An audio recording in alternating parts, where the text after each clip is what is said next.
Hey there, and welcome. Today, we are exploring advanced concepts in convolutional neural networks for physics applications. Let us dive in. Here you see a one-by-one filter that acts only across channels, not across space.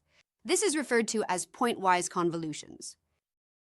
Think of them as fully connected layers applied at every spatial location to compress features efficiently. We take the input x, multiply by weights w, add a bias b, and pass it through an activation sigma. This reduces the number of feature maps and builds compact, abstract features while saving compute. Compare left pointwise convolutions and right depthwise convolution. Depthwise convolution processes each channel spatially. Now let us combine both into what is called separable convolutions. It factors a standard convolution into the two steps. First, a depthwise convolution processes each channel spatially.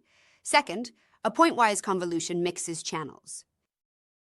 The figure shows an Xception block. There is deliberately no activation between the two steps, and the order emphasizes spatial filtering before cross-channel mixing. This decoupling often yields better efficiency and capacity. Let's get more complicated. The figure shows an Inception module with parallel branches using different filter sizes.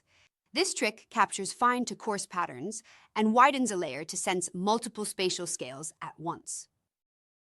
Each branch features pointwise convolutions to control channel count and keep computation reasonable, and is followed by an activation. The outputs are concatenated to form a rich, multi-scale feature space. In this example, each of the 4 branches delivers 16 feature maps, totaling 64 feature maps for further processing. Overall Inception modules boost representational power without exploding parameters. The figure shows a transposed convolution. The 2x2 input, seen in the upper middle with numbers 1, 2, 3, 4, is turned into the 5x5 output seen on the right. How does this work? On the left, you see the 5x5 patch with the 2x2 input image using 0 padding and a stride by 2. Now comes the 3x3 filter presented in the upper right of the figure. Using the filter, each input pixel generates a patch on the right 5x5 output. Overlapping patches sum to form the output. Think of transposed convolutions to reverse the spatial effect of regular convolutions. Instead of collapsing neighborhoods, each input location expands into an output patch.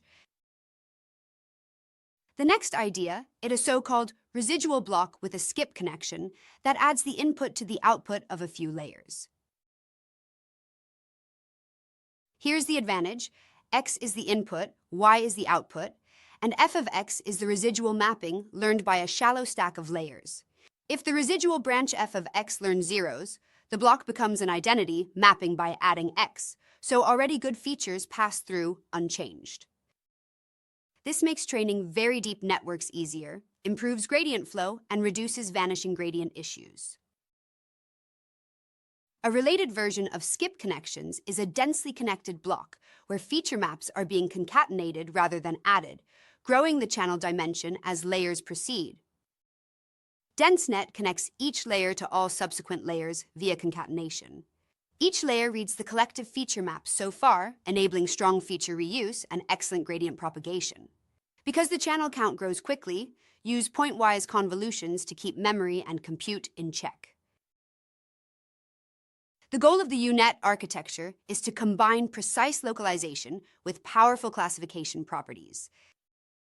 The figure shows the U-Net with, on the left side, a contracting path of convolutional operations that downsamples. To the right, it exhibits an expanding path that upsamples. Between downsampling and upsampling, you recognize skip connections between matching resolutions. Their information is merged by concatenation. The contracting path extracts high-level features via convolution and pooling, compressing the image into a compact representation. This part serves as encoder. The expanding path restores resolution, for example by transposed convolutions.